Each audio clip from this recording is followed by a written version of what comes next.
Something happened October of '73 that would go down in history. The spaceship came with many blue lights, set down near them in the night. Three little men came out and took him inside. They looked him over with one big eye. They say what they saw was the real, they know they were the one that saw the pass through a UFO.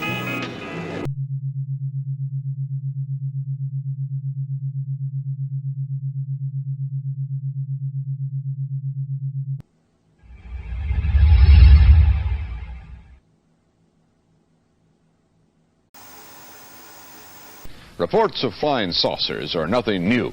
From the beginning of recorded time, men have been seeing unexplainable things in the sky. And there's no reason to doubt they saw something. It's one thing to be critically minded. You want to be that. It's even another thing to be suspicious. That's fine too. But when you are so suspicious that it goes to knee-jerk paranoia every time new information comes out and you declare every new thing that you encounter to be a hoax or disinfo, then I think you got a problem. Because the thing that you're not doing, it seems to me, is actually studying the content of what the other person's trying to say. And when you're not doing that, then we're breaking down as a society, because then we're doing what everyone else in the world is doing. You're judging people based on who they are and what you think their associations are rather than what they're saying. And what you're not doing is having conversation. So I don't want to contribute to that.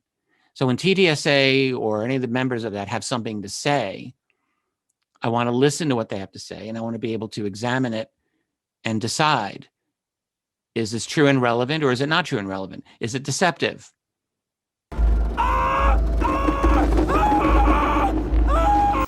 Whether or not there is overwhelming evidence of UFOs, a sound approach to finding facts, be it in government or journalism or science, is to be open to possibilities based on evidence, not to ignorantly dismiss things or worry about mockery.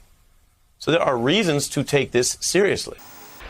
Newly released video raising questions about the existence of UFOs. The subject of unidentified flying objects has become a matter of national security.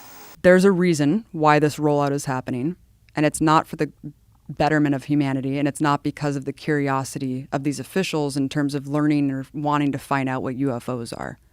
It's about, going back to what I said before, it's about militarization, and you know, Space Force was basically part of the neocon blueprint back from PNAC, the Bush administration, and Trump fulfilled that dream.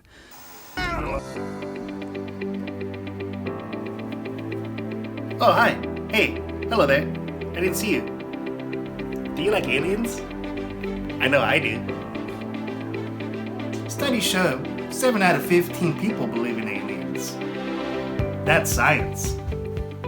Anywho, I'm here today to ask you if you'd like to help me to get in contact with these so-called aliens. So are you up for the challenge? But how, you may ask? Easy. First, I'd like us to reimagine what we think these so-called aliens are. So let's just start calling them interdimensional beings, or IBs for short. Now, we have to assume these IBs wouldn't be talking to us like some old cavemen, right? We have to communicate with our minds and good intentions, kind of like meditating.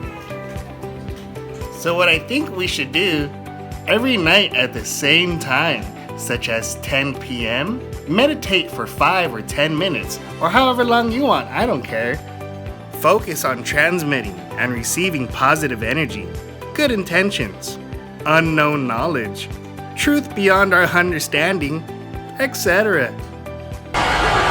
Let's all gather together with these good intentions and meditate on communicating with those silly IBs. So what do you say, tribe? Let's give it that old good shot of a try? Okay, bye-bye then.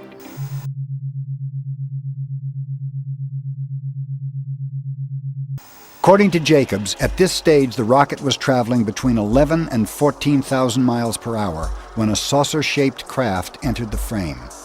It flew into the frame like this, and it shot a beam of light at the warhead. Now, remember, all this stuff is flying at several thousand miles an hour. So this thing fires a beam of light at the warhead, hits it, fires another beam of light, and then flies out the way it came in. And the warhead tumbles out of space. Now when the lights came on, Major Mansman turned around and looked at me and said, "Were you guys screwing around up there?" And I said, "No, sir." And he said, "What was that?" And I said, "It looks to me like we got a UFO."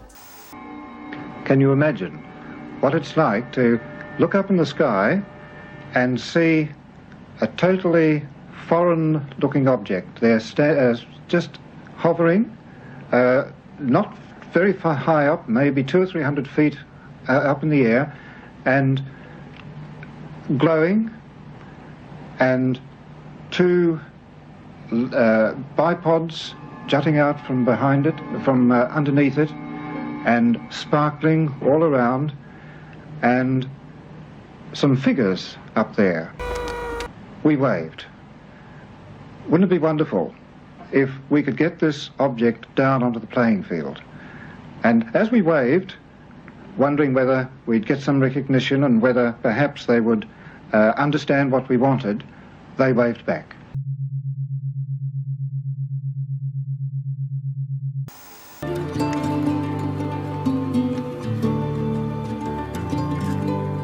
Could you tell me what you saw on Friday? Well, it looked like it was like glinting in the trees.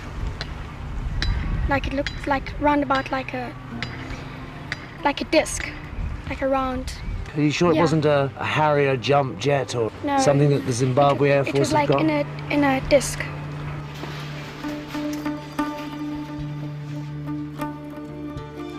Kind of like that.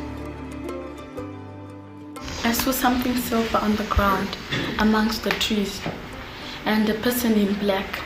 They had big black eyes. That's all I saw. I saw a glimpse. They kind of turned around and stared and then went back into a kind of like ship. I saw this silver thing in amongst this clump of trees with this one thing sitting on the side and another thing sort of like running up and down the top. What does he look like? His face was like this and his eyes were down here. Of course, we could see them in the opening coming from, when it started out to craft. But Did you think it was people coming out at first? Well, they had. I kind of thought it was people at first, off like that. But of course, when they appeared there in front of me, it was the most shock I've ever had in my life. What did you see? Well, they were shorter than me. I'd say about 5'2" or 3", and they didn't have a neck. They had, it seemed to come directly to their shoulders. And they had something that came out to a point about where a nose would be, and on each side the ears. And I believe that they looked like they were a little longer on the ears than the nose. But still pointed the ears. They were still pointing.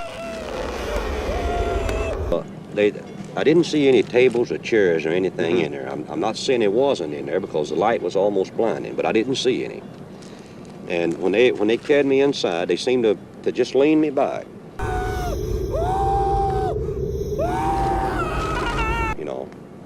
And this eye, well, I keep referring to it as an eye, and it moved up in front of me about this close. And it started right at my eyes, looking me right in the eye.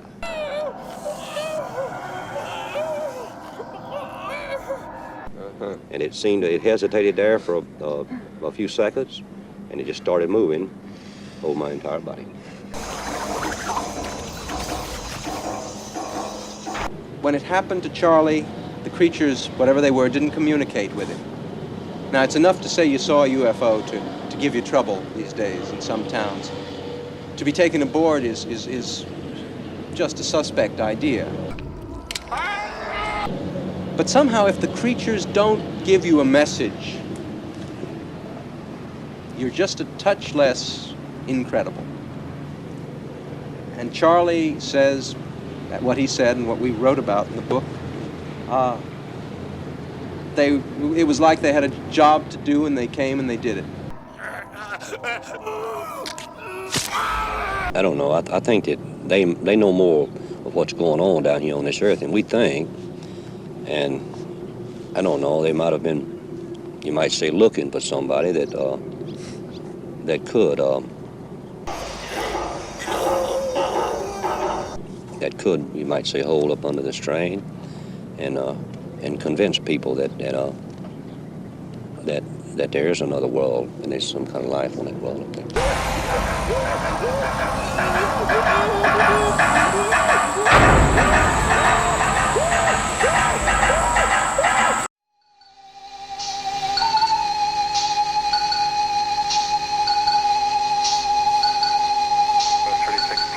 Did you see the UFO? We were looking, but we did not see Iron Man's surface.